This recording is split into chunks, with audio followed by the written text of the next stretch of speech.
Bem-vindo ao canal Libertário Cristão. No vídeo de hoje vou falar sobre como era o mundo antes da primeira vinda de Cristo. Sabemos que antes de Cristo vir à Terra, o mundo era governado por Jeová, a deidade da Bíblia hebraica, através de sua lei que foi entregue a Moisés no Monte Sinai e por seus profetas, cujo principal foi Elias.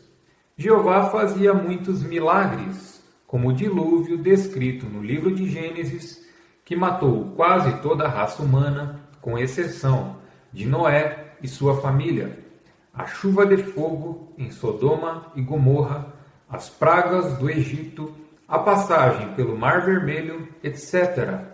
Jeová era mestre em causar destruição e morte, e também em lançar maldições sobre a humanidade. Jeová também escolheu um povo para chamar de seu, os hebreus.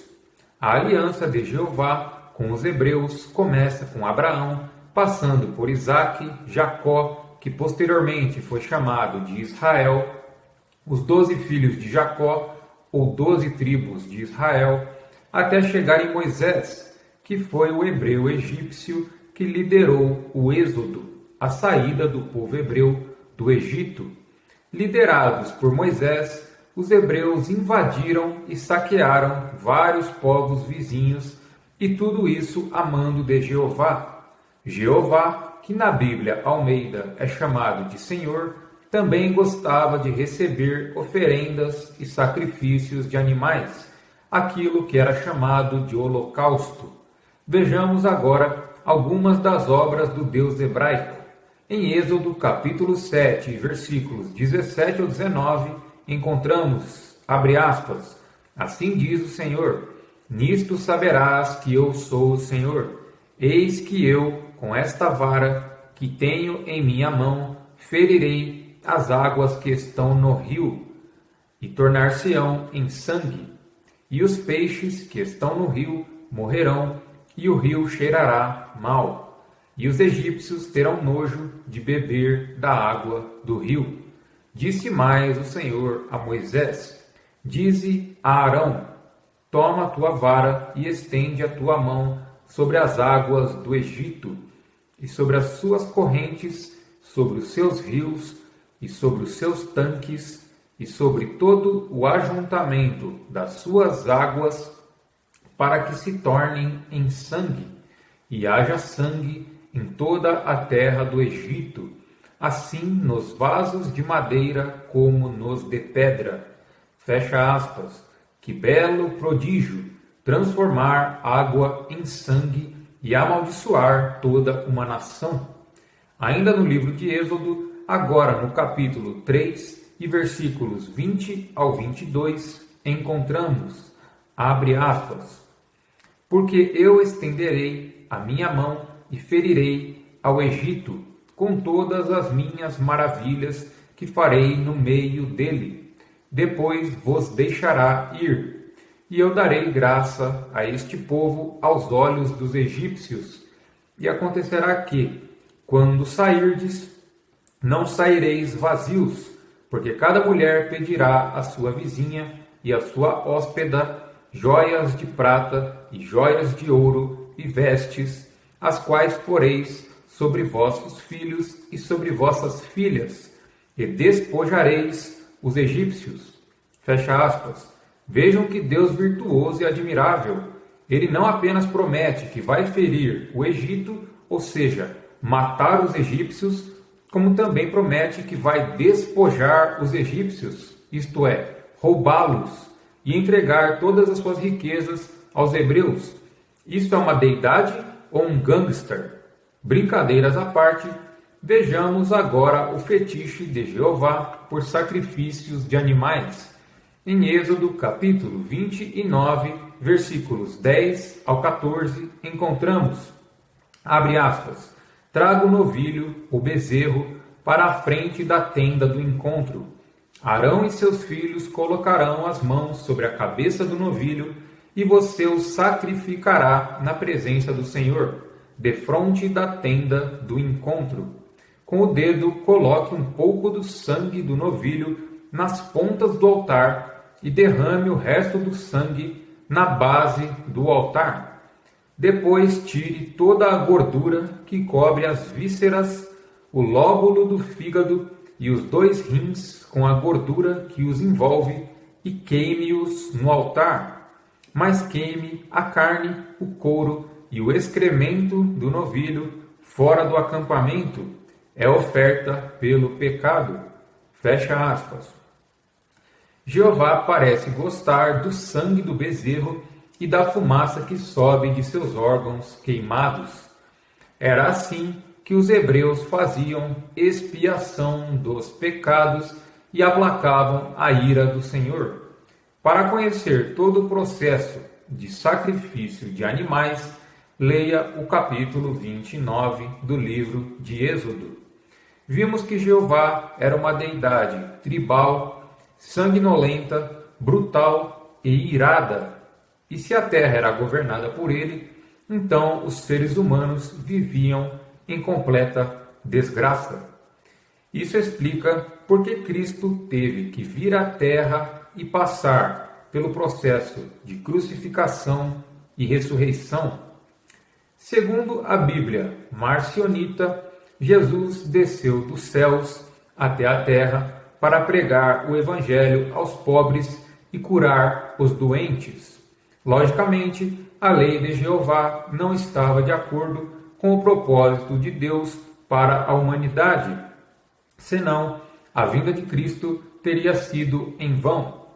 Jesus veio para nos resgatar e estabelecer a nova aliança através do seu corpo e do seu sangue, promovendo uma verdadeira transformação em nosso espírito.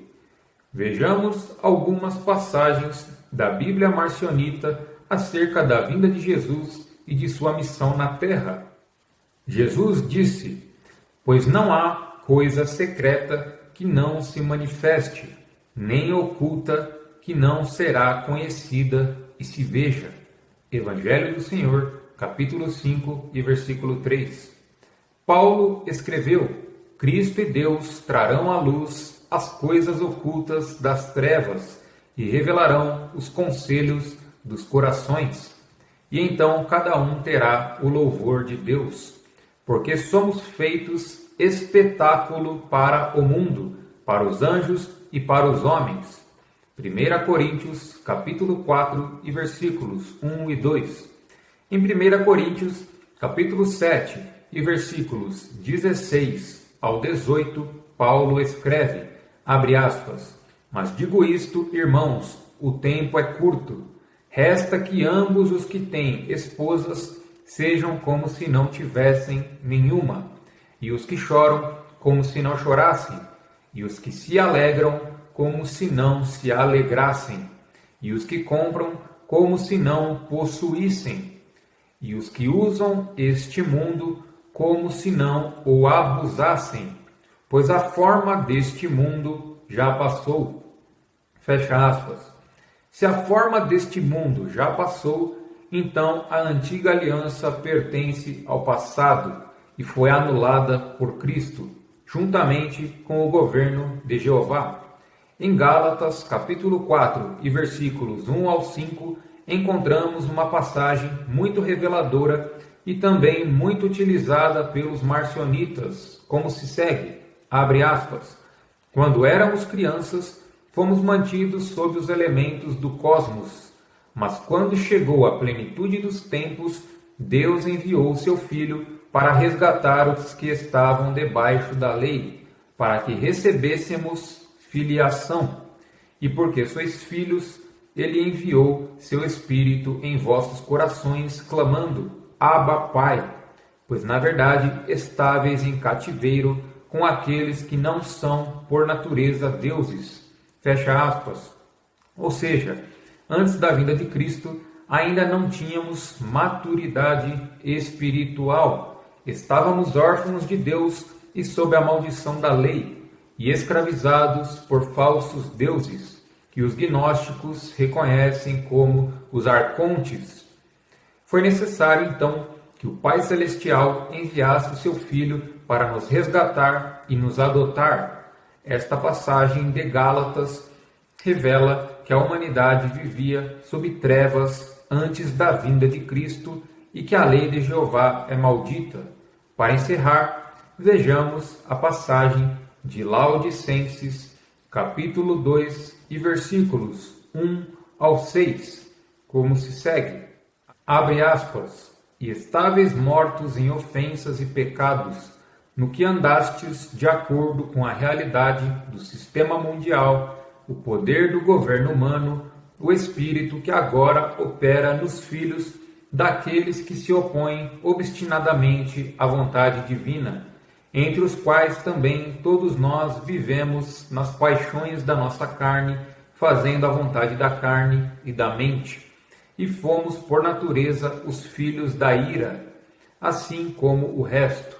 Mas Deus, sendo rico em misericórdia, pelo seu grande amor com que nos amou, mesmo quando estávamos mortos por nossas ofensas, nos deu vida junto com Cristo, e nos levantou com Ele, e nos fez sentar com Ele nos céus, em Cristo Jesus.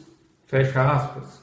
Esta passagem revela que a humanidade vivia sob o pecado e em oposição à vontade divina. Os seres humanos eram os filhos da ira, igual a Jeová, que exigia sacrifícios de animais para a expiação dos pecados. Era como se estivéssemos mortos. Mas quando Cristo ressuscitou dos mortos, é como se nós tivéssemos ressuscitado junto a Ele. Nela, o plano de salvação do Pai Celestial também é revelado. Ele, num ato de amor, enviou o seu Filho para salvar a humanidade de seus pecados, más práticas e maus caminhos. Mas quem ensinou os maus caminhos à humanidade? O próprio Jeová, quando entregou as tábuas da lei a Moisés no Monte Sinai. Portanto, o mundo era dominado pelas trevas durante toda a antiga aliança, de Gênesis a Malaquias, e foi necessário que o Pai Celestial enviasse seu Filho para que ele cumprisse o propósito de salvação através da sua crucificação e ressurreição. Se hoje temos acesso ao Deus verdadeiro, é graças ao Senhor Jesus Cristo. Se hoje conhecemos o propósito de Deus para as nossas vidas, é graças ao Evangelho de Cristo. Volto a dizer, a antiga aliança ficou no passado, e se ela foi anulada, é porque ela não era boa nem agradável ao Pai Celestial. É porque os seus frutos não foram bons.